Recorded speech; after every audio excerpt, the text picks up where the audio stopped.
Okay so hello guys welcome back to my new blog. So guys आजको blog एकदम interesting हुनेवाला चाहिँ किनभने हिजो बुवा जानुभएको थियो, हिजो दिउँसै जानुभएको थियो, बाहिर जानुभएको थियो। देन हिजो त बेलुकादेखि हिजो दिउँसोदेखि बेलुकासम्म त पसल सम्हालेँ। देन मैले हिजो ब्लग बनाएन अनि आज के सोचेको छु कि आजको यो मेरो 24 घन्टाको आज यो पुरै 24 घन्टाको दिन यो पसल मेरो हातमा हुनेछ। एन्ड तपाईले देख्नुहुन्छ कि म कसरी के गर्छु पसलमा। So let's start the video.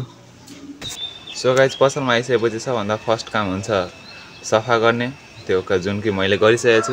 Then अब नेक्स्ट हिजोको सेल भएको प्लास्टिकहरूलाई यसमा आगो लाउनु पर्छ। त्यहाँदेखि यसलाई पहिला त्यहाँनिर राखौँ, देन आगो। सो गाइज त्यसपछि नयाँ साइकलहरू बाहिर निकालौँ।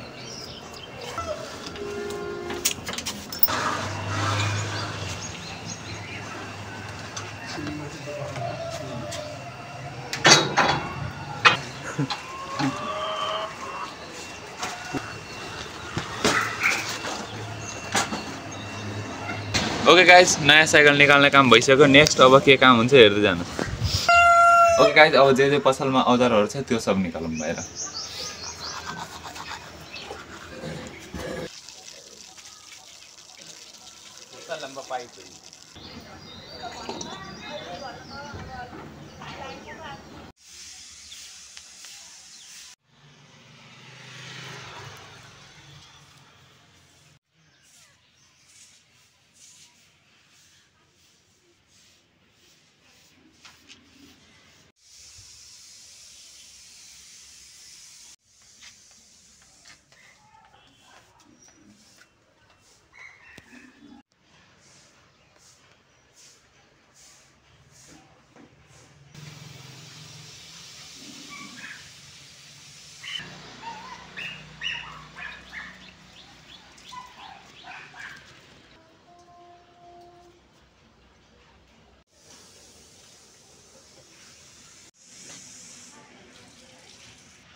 ओके गाइज 8 भइसक्यो। 8 बज्नमा ठ्याक्कै 8 मिनट बाँकी छ।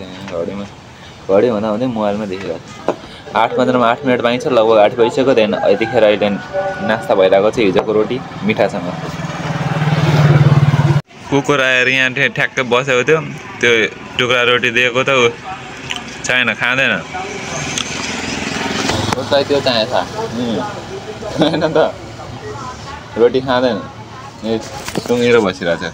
ल खायो, ल खा भाइ, खा वेस्ट हुनु भएन। हो ल अर्को पनि आयो फेरि कुकुर ग्याङ।